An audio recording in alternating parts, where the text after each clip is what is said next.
T-minus 3 more games before the trade deadline for VGK. Will recent injuries force Kelly McCrimmon to make a big trade that he told a local media outlet that he wouldn't be making? We'll get into this next, right here on Lockdown Golden Knights.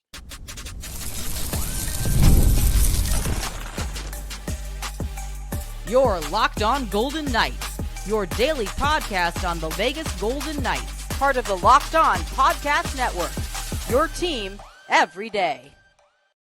Hi again, everyone. Tony Cardasco, longtime sportscaster and marketing consultant, along with Chris Golick, collectibles editor for the Hockey News and owner of Silver State Cards and Sports. Thanks for making us your first listen each and every day. Find us wherever you get your podcast. Please make sure to subscribe to our Lockdown Golden Knights YouTube channel. Ahead on today's show, we'll talk about our guesses on who might step up for VGK in the final stretch, and the Ducks obtain a goalie. What implications might that have for the rest of the Pacific or the NHL? We'll be talking about all of that ahead. So, Chris, will Kelly McCrimmon be forced to make a deal a la Monty Hall on or before the March trade deadline? It's March the 7th. It's only a week from Friday already. Not knowing the status of Alex Pietrangelo or, say, William Karlsson or Shea Theodore, in those injury situations, do you feel that Kelly McCrimmon, Kelly McMade man, might have to be forced to do something to bolster this lineup? Yeah, I mean, you look at this lineup and it's good. It's fine. It's a good team. And let's make sure we understand what we're talking about here. And we are referencing the team right now that is overall number 4 in the National Hockey League, right? This is the 4th overall team in the National Hockey League, 3rd in the Western Conference behind Winnipeg and Dallas, which also means they're tops of the Pacific Division. So we're talking about a good team here. Let's make sure we don't take this from the course of a team that is struggling to make the playoffs or anything like that. I don't know what the year-over-year number is, but I'm assuming the Golden Knights are substantially ahead of where they were this time last season. So let's start by acknowledging that. When you look now at this lineup, again, William Karlsson missing certainly matters, so that's important to acknowledge. But there's gaps, there's holes, there's things that just seem to be missing right now. Right now, the second line is Dorofeev and Lavoie with Tomas Hertl. Now, again, great season, Dorofeev. Tomas Hertl has come on amazingly. Lavoie up on that second line. That's not necessarily going to strike fear into the hearts of the opponent. Bret Hart. Jeez, I got wrestling on my mind. You have wrestling on your mind, yeah. Brett Howland centering the third line. Yes, it's Mark Stone and Brandon Saad, two very, very good players, of course, Mark Stone being the better of the two there. But Brett Howland centering the third line. These are things that don't necessarily scream Stanley Cup contending team at the moment. And, of course, you got the issues happening on the backside, too. So when you talk about this team defensively, let's also talk about what's going on there. Shea Theodore, no idea how long he'll be out with a broken or a fractured wrist. Regular season. There you go. Okay, the remainder of the regular season. There you go. But the defense is set. You have to believe, you have to feel, and this also puts a damper on getting rid of Ben Hutton. The defense is set now with Caden Korczak and Hutton now as reserves, and it had been a long time since Korczak had seen action, but I think he's serviceable enough to help this team down the stretch and even perhaps in the playoffs. So is VGK going to be they're not looking for anyone long-term, or are they? Or are they? Because are they looking for a rental for the remainder of this season? Or do you think they're going to try to build for the future? And is Braden Shen still in play? That's the biggest name that we've heard right around here, save Mitch Marner. There you go. Let's review right now. Okay, Mitch Marner's not going anywhere before this. But let's review the last couple of seasons right now. The Stanley Cup winning year. Barbashev, Teddy Bluger, and Jonathan Quick. Those were the big headline acquisitions at the end. Jonathan Quick more by necessity. Of course, the other two were important pieces to our Anthony Matha. Anthony Matha was last season. Now we're talking last season. Okay, last season was Hurdle and Hannafin and Matha. Exactly. Okay. So Ivan Barbashev winds up being a long-term player. Bluger and Jonathan Quick are outs. Going to the previous season, Tomas Hurdle and Noah Hannafin wind up being long-term. Anthony Matha was out. So to answer the question, are VGK looking for long-term or a rental? And the answer is yes. They're probably going to get one of each if I had to guess. One of each. Okay. They're going to find one player who is the rental type, right? Whatever, whether it's a depth piece or a possible Brad Marchand. Again, that's we're talking the crazy circumstances right now. And then you're going to find another player who is someone who's maybe on an expiring contract. Maybe they have a lower, maybe their AAV is 2.5 to 3.5 million. They're in line for a raise. Good thing Stanley Cup. The salary cap is going up next season. So I think at least one of each, and possibly like an additional depth piece to help the team. McCrimmon is not sitting still, and before Pietrangelo had that stinker of a game and has not looked like himself coming out of the break, McCrimmon lied his keister off when he was saying, "Oh, we're not going to be that aggressive. We're not going to be that splashy. Get out of here." And anyone that believes that, just stop it. Please, just stop it. This is McCrimmon we're talking about here. Mm-hmm. McFleecer is what we should call him. A degenerate trader. He is a degenerate trader, and that's a good thing. It's okay. It's a good thing. So VGK, we've heard those reports of scouts being around, especially in Buffalo. Scouts everywhere. They're scouting games at America First Arena 12U right now. For credit. Yeah, 12U. That's a big deal. Something wrong with your mic, maybe. I don't know. Is your mic on today? No, seriously. There's just a little bit off. Okay, we're good. It's a hot mic now. Yeah, we can hear you. But I'm missing the bass, bro. It's all about the bass. You know that song?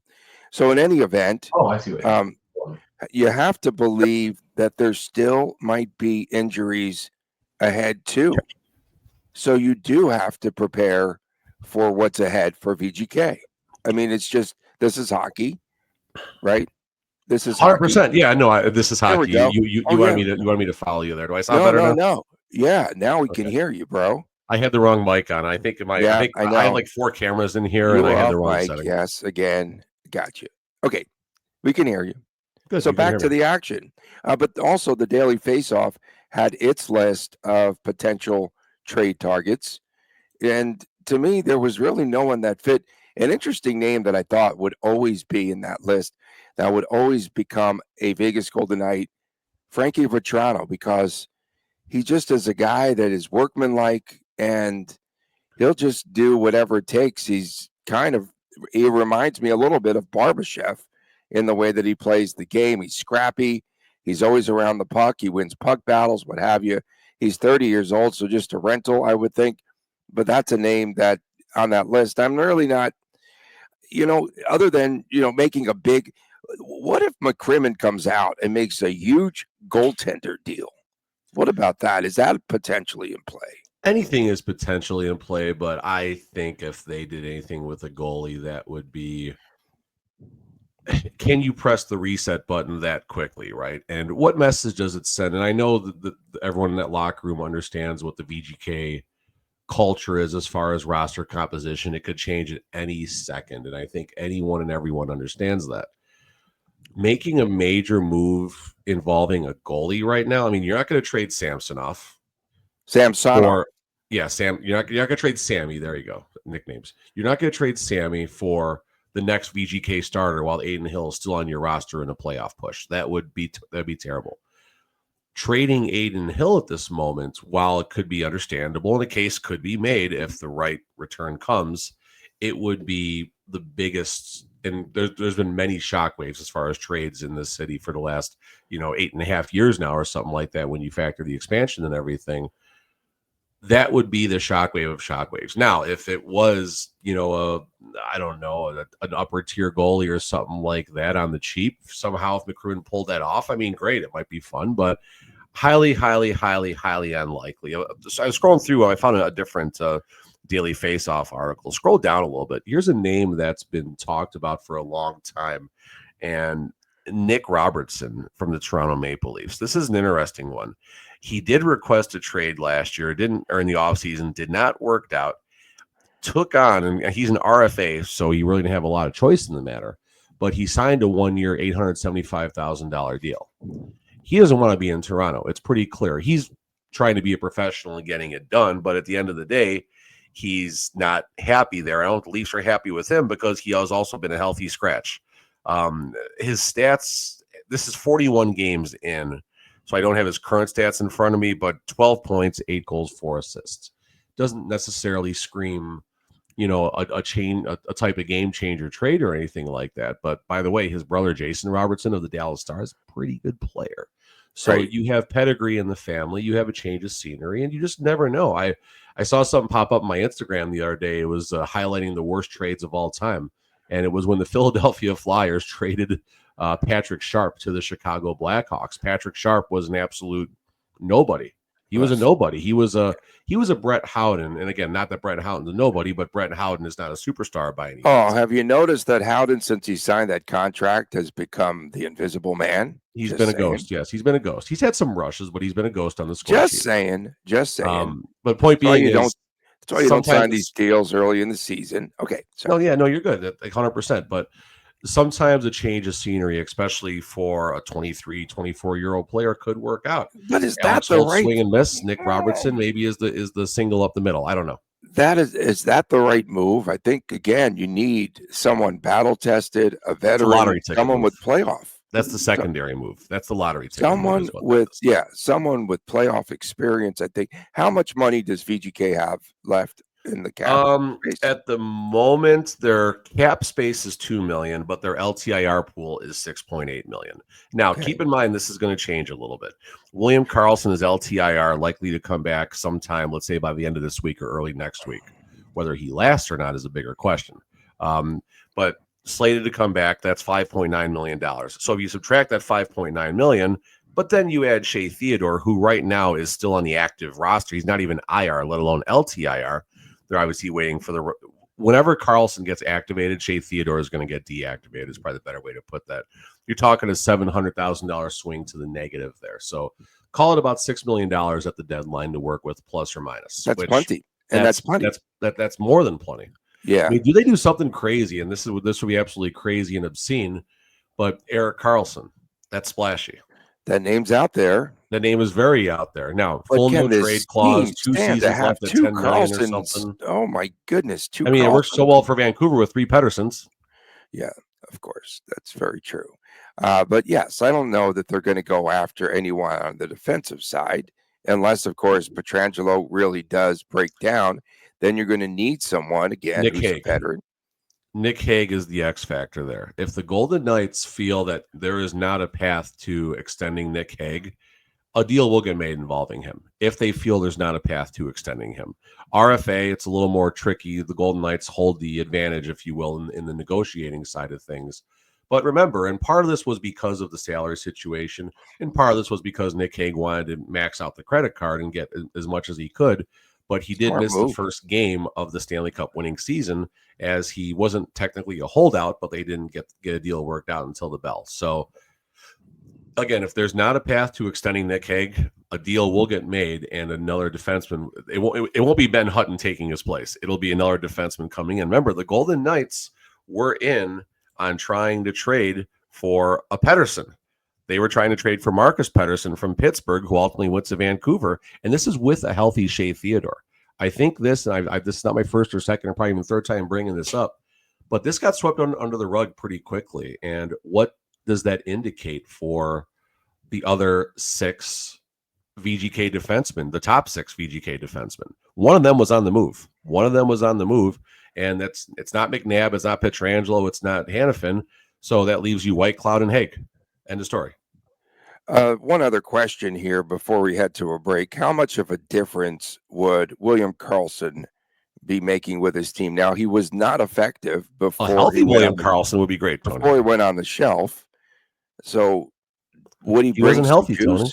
He wasn't Even healthy. if he were healthy, would he make that big of a difference? Yes, That's Tony, my he'd make a question. very big difference. Come on. I know you're just trying to find a reason to dog on poor William I'm not. Karlsson No, right I now. didn't. No, I'm being honest here, and I'm just asking 100% a healthy William Karlsson honest for the question for last once. 18 games would have been extremely helpful, and the Golden Knights would have more points in the last 18 games. They still would have lost to the Kings. Coming up next, That's who fair. is the unsung That's hero of the He'd final be tired. third? He'd be on. Hold on, we're not going to the next segment yet. He'd also be on the fatigue list from Four Nations. Keep that in mind too.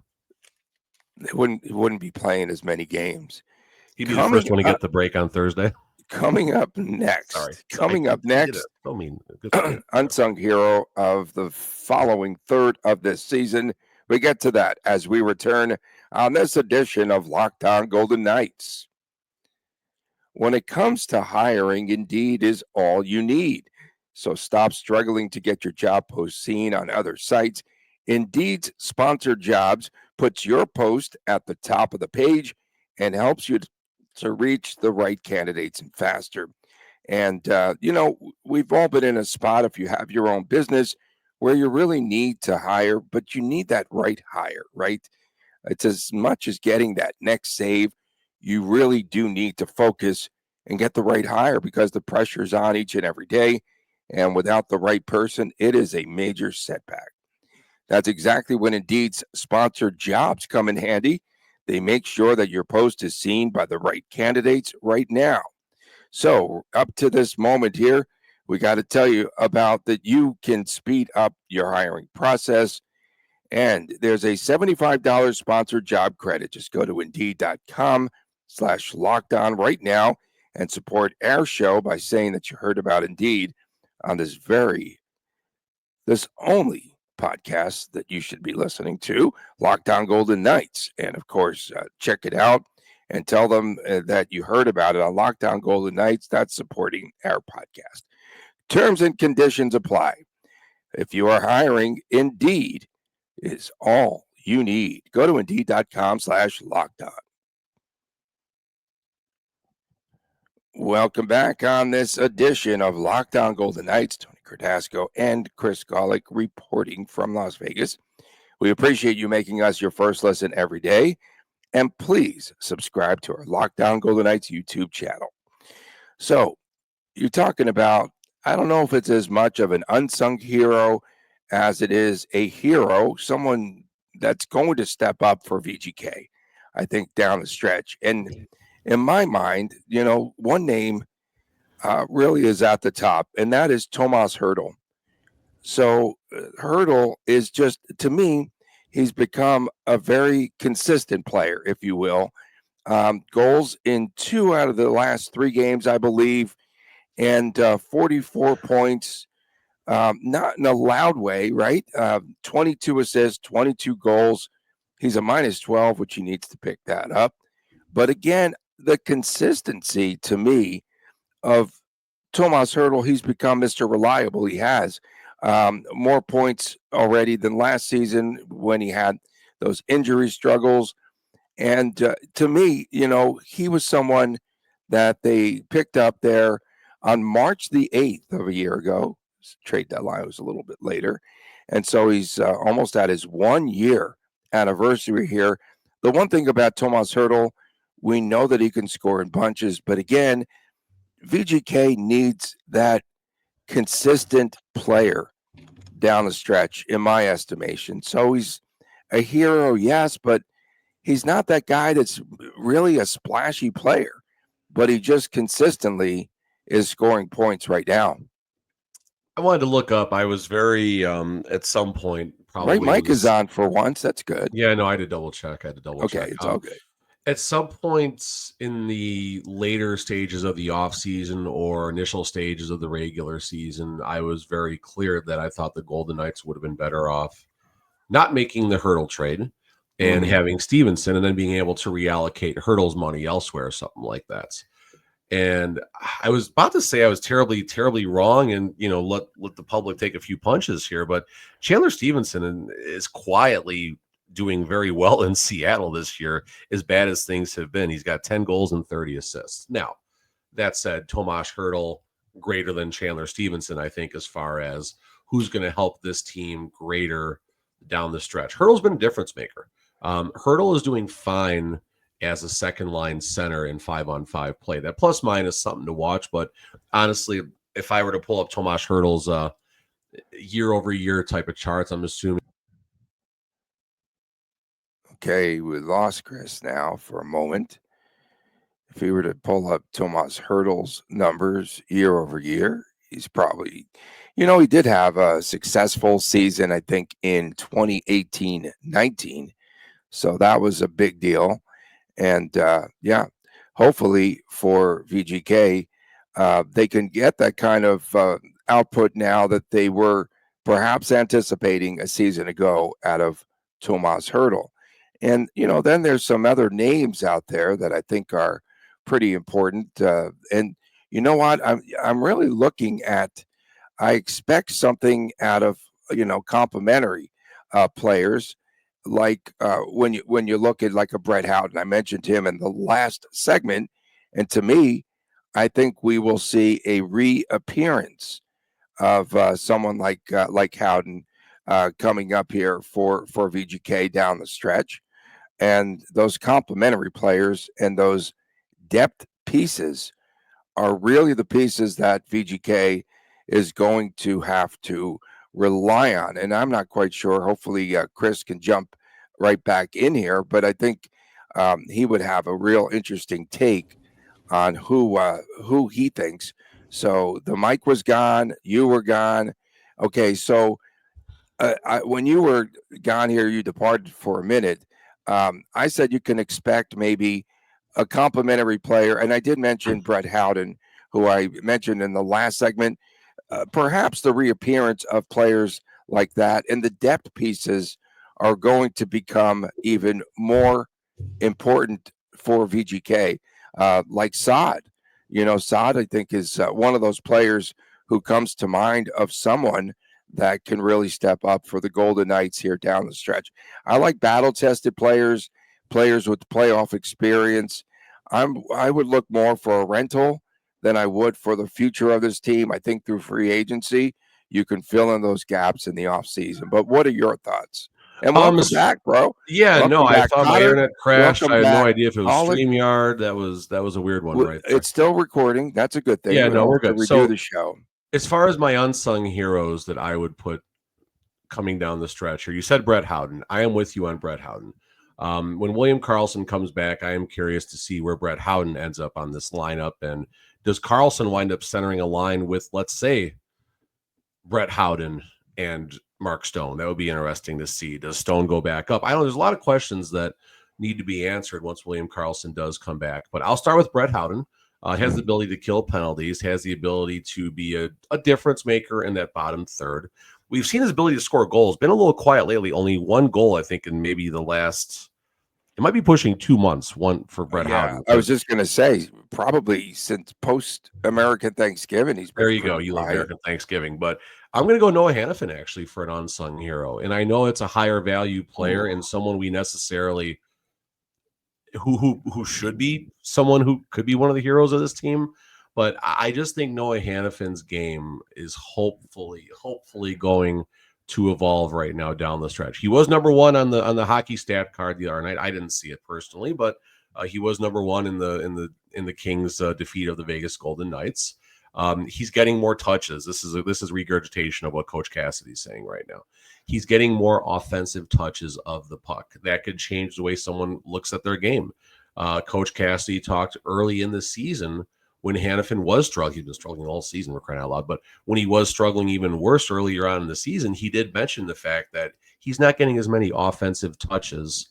And that could change the mindset when you're out there in 5-on-5, not getting as many power play touches. So Hannafin has a chance to quarterback what was a very lethal power play for a long time and still will be. Not since Cassidy took it over. This season, it was fine for a long time. I don't know where it ranks at the moment. But I think Hannafin will wind up being the Metallica hero of the day down the stretch. Okay, coming up next, will a goaltender trade in the Pacific Division wind up being something more? We'll take a look at it next, right here on Locked On Golden Knights. Welcome back to this Wednesday edition of Locked On Golden Knights from Las Vegas. Tony Cardasco and Chris Golick reporting. We appreciate you making us your first listen every day. You can find us wherever you get your podcasts. We appreciate our everydayers tuning in around the globe. Don't forget Fridays are WTF, Saturdays sometimes it is the Chris times Chris Jr. show. Just a couple of Canadian fellows enjoying their Saturday mornings. Ville Husso traded to the Anaheim Ducks from Detroit this past week. A lot of trade rumors had been circulating around John Gibson, Chris, who was injured last weekend, first game back, I think. And a lot of folks were believing that he would be someone that had trade value. I think he was at the top of the list. And, now you have to wonder, he should be back, they say, within a week's time, but who knows? This is the NHL, and perhaps as early as this week. And again, will he be a player that will go back on the trade market? I feel really bad, man, for Oscar Dansk. Odd man out. He's going to have to go live with the Carlsons again. Is he in Anaheim? Yeah, he's in Anaheim right now. I mean, right before this trade, after Gibson got hurt, it was Lucas Dostal, and I believe that Dansk was number 2. So now you do have 3 goalies there with the addition of Husso. So 3 goalies. Will John Gibson get back on the market by March the 7th? He has been seen as my little sub headline says, as trade bait. 100%. I mean, listen, the Ducks situation right now, they're playing better hockey. Let's be clear about that. They're not going to make the playoffs or anything like that. Trevor Zegras, of all people, gets a 3-game suspension. I thought that was pretty remarkable, not in a bad way, of course, but he doesn't strike me as that type. But John Gibson, I think he's a 6 point. Got way too many windows open.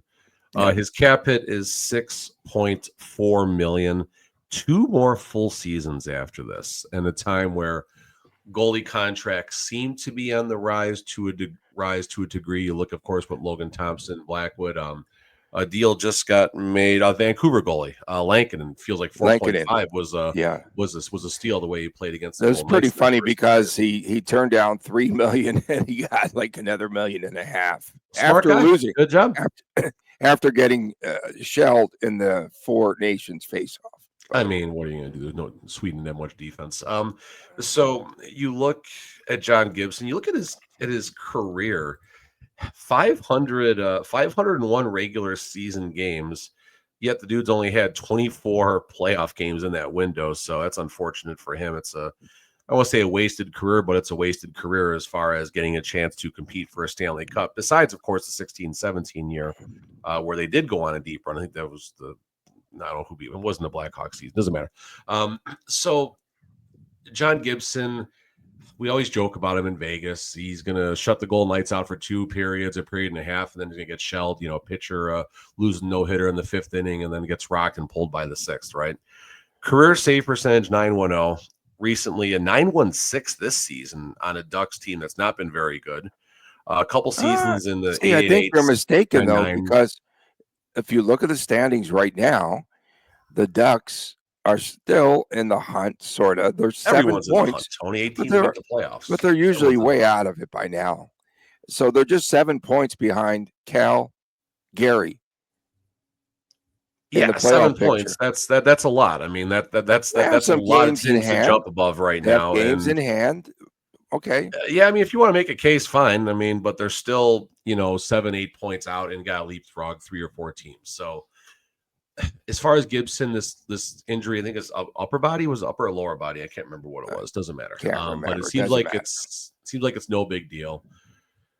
Who would trade for him? I know at times there was very, his name is very passively come up in VGK talks and stuff, but I don't think VGK is looking to ever sign a goalie for over $5 million again, based on recent history. You can mine goalies on the cheap. Samsonov has been fine all season. People want to give him crap for his game against the Kings. I don't think it was that bad. It was bad. No, Samsonov was fine. Everyone else was bad. Samsonov was fine. You look at what Aiden Hill has done, and is Aiden Hill overpaid at $4.9 million? I'll leave that up to the public to decide that. But point being is, Aiden Hill at $4.9 million, you have a above serviceable goaltender, not making a lot of money in the grand scheme of things. So I think the Golden Knights will continue to look for goalies that will be in that $3 to $4 million range, and then maybe a backup in that $1 to $2 million range. It's a tandem league at this point. So the nature of this topic is, will there be a trickle down effect to the Pacific or the Western Conference or any the NHL? implications? And there could be, definitely. I think connecting the dots here, Tony, you mentioned Oscar Dance, right? I think the Detroit Red Wings thing. I think the Anaheim Ducks and the Wings, I guess. I think the Ducks don't make this deal unless they think there's a reasonable chance that Gibson could be on the move.